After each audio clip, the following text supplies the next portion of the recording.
Aus was grad die Starnbeck sind gewachsen, das hab ich noch nie recht erfragt. Das macht man viel Flausen und Faxen, dass mir vom Kastan gar nix sagt. Ja, Starnbock, Juche und Kuckuck, geh sag mal's, woher bist denn du? Ei, ja und Juche und Kuckuck, geh sag mal's, woher bist denn du?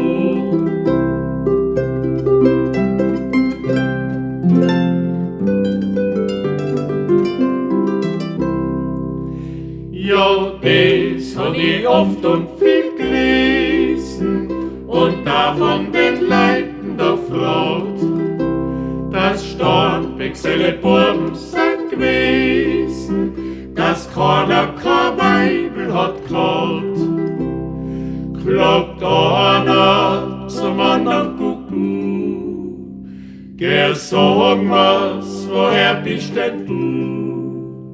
Ei, ja und Juche und Kuckuck, geh sag mal's, woher bist denn du?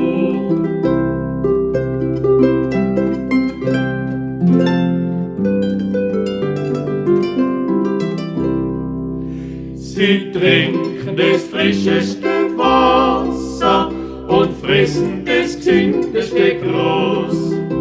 Sie liegen auf steinernen Pflaster, wie gesund und wie lebhaft ist das. Klagt einer zum anderen Kuckuck und auch nix bekämen wir du. Ei, ja und Juche und Kuckuck und auch nix bekämen wir du.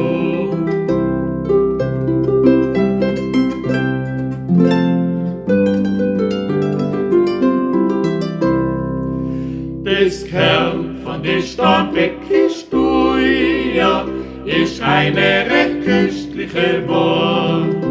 Man fasst sie in Gold und in Silber, wie die heiligen Leiber schirmbar. Klagt einer zum anderen Kuckuck und auch nix bekämen wir du. Ei, ja und Juche und Kuckuck und auch nix bekämen